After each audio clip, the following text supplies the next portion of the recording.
But first, here at 10, the FBI and U.S. Marshals are searching for the parents of 15-year-old Ethan Crumbley.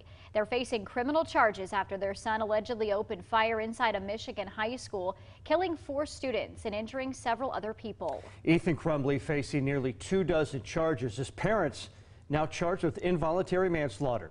According to the prosecutor, the gun used by Ethan was legally purchased by James Crumbley just last week. It was stored in an unlocked drawer. The prosecutor says a teacher came across a note by Ethan that included horrific drawings and messages. It led to a meeting between educators and his parents. The notion that a parent could read those words and also know that their son had access to a deadly weapon that they gave him is unconscionable, and I think it's criminal. It is criminal. The parents are scheduled to be arraigned tomorrow. A lawyer says they left town for their own safety, but are planning to return for the arraignment. And seeing the parents charged in these cases is unusual. But legal experts are not sure if it will work in this case. 2 News reporter Riley Phillips is live in the studio, continuing our coverage of the charges and what it means for future cases.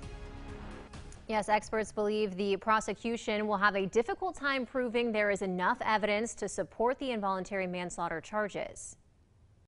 Definitely not a slam dunk case for the prosecution in this. In a rare move, prosecutors in Michigan charged the parents of the alleged school shooter. James and Jennifer Crumbley both face 4 counts of involuntary manslaughter. The concept of involuntary manslaughter is that a person was acting either recklessly or grossly negligently, and in doing so, someone died. But legal experts believe the prosecution will face an uphill battle in court. According to common law, parents have a certain duty to protect their children. Prosecutors will have to prove Jennifer and James Crumbley acted recklessly and negligently by allowing their son to have access to the gun and by keeping him in school the day of the shooting. They've got to make that connection, say there's where the negligence occurred.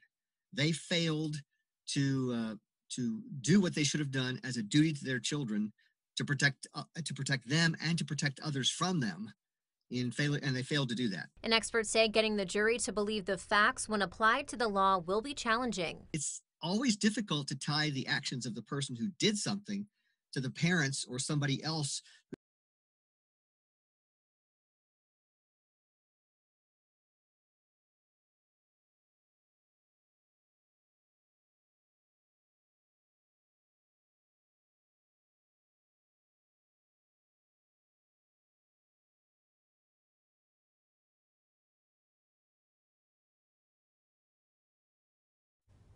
And experts say ultimately it will be up to the jury to decide if there is enough evidence to convict the parents on involuntary manslaughter charges. I also asked if the school or school district could face charges, and I was told it would also be difficult to prove those institutions could have done anything more. Live in the studio, Riley Phillips, 2 News working for you.